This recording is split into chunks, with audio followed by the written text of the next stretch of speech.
La note vocale du gérant. Bonjour à tous et bienvenue dans ce point marché Generali Wealth Solutions du mois de mars 2024.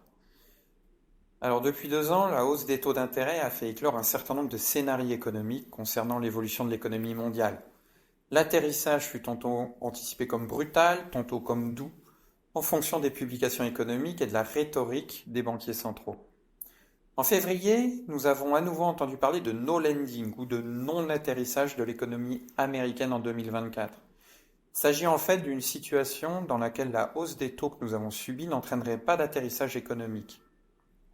La croissance se poursuivrait donc à un rythme certes moins élevé, mais toujours positif.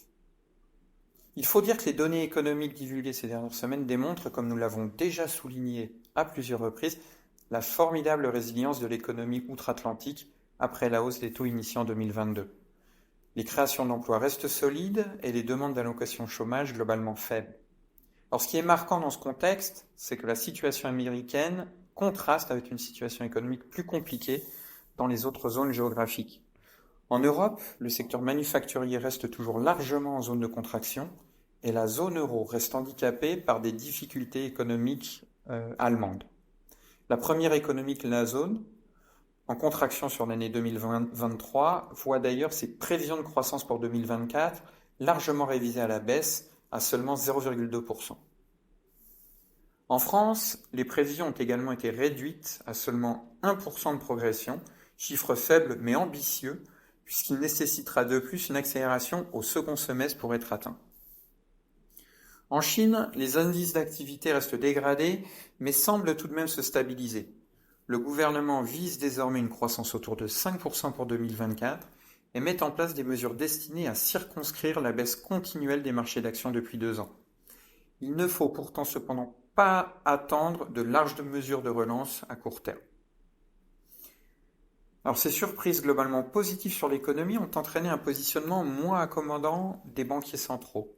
Comme nous l'avions annoncé en fin d'année, les anticipations de baisse de taux directeurs, qui nous paraissaient optimistes, ont largement été revues à la baisse en février. La résistance de l'économie pousse en effet les banques centrales à la prudence vis-à-vis de l'inflation. Les opérateurs attendent donc désormais 3 baisses de taux aux États-Unis pour l'année 2024, contre encore 6 en fin d'année dernière.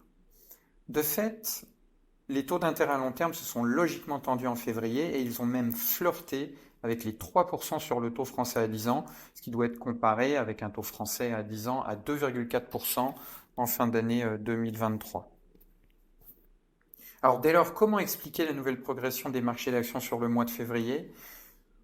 Au-delà des surprises économiques positives, cette hausse a en réalité été permise par une saison des résultats d'entreprises globalement de bonne facture et surtout aux États-Unis. 75% des entreprises américaines ont dépassé les attentes de résultats et publié des bénéfices en progression de 8% sur un an, ce qui a vraiment rassuré les investisseurs. Pourtant, en y regardant de plus près, la situation n'est pas aussi limpide.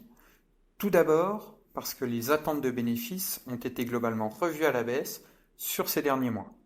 Ensuite, si l'on exclut les 7 principales valeurs technologiques américaines, les fameuses 7 magnifiques, et que l'on ne considère que les 493 autres composantes de l'indice américain, les bénéfices consolidés ressortent en baisse de 2% sur un an.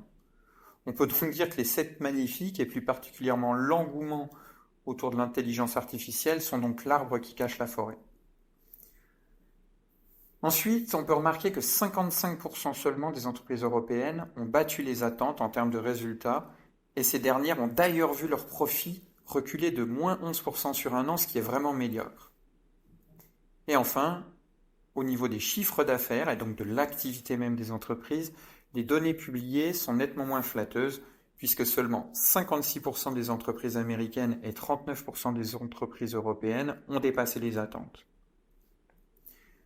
Alors, cela veut dire que les chiffres d'affaires ne progressent que de 4% sur un an aux États-Unis et reculent même de 5% en Europe. Donc, vous l'aurez donc compris, les opérateurs de marché sont passés d'un optimisme sur l'inflation en fin d'année dernière à un soulagement sur les perspectives économiques et à un engouement autour de l'intelligence artificielle et des valeurs technologiques américaines. Ceci explique la hausse des marchés d'actions, puisque les actions américaine représente environ 70% de la capitalisation boursière mondiale et que les fameuses 7 magnifiques représentent à elles seules plus de 30% de l'indice boursier américain. Alors dans ce contexte, que faire au niveau de la stratégie d'investissement? Ce que l'on peut remarquer, c'est que la hausse du marché d'actions est de plus en plus concentrée, y compris désormais même au sein des fameuses 7 magnifiques.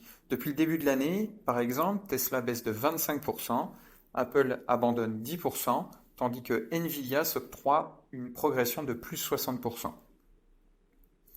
La valorisation des marchés d'actions nous semble assez tendue et nous trouvons les marchés américains en surchauffe à court terme. Le point positif est tout de même que les surprises économiques sont dernièrement plus positives et que la productivité est bien orientée. Aussi, nous resterons opportunistes et chercherons à profiter d'un éventuel retour de la volatilité pour renforcer nos positions investies en actions. Sur la poche action, nous continuons par ailleurs de bénéficier de la diversification internationale des portefeuilles.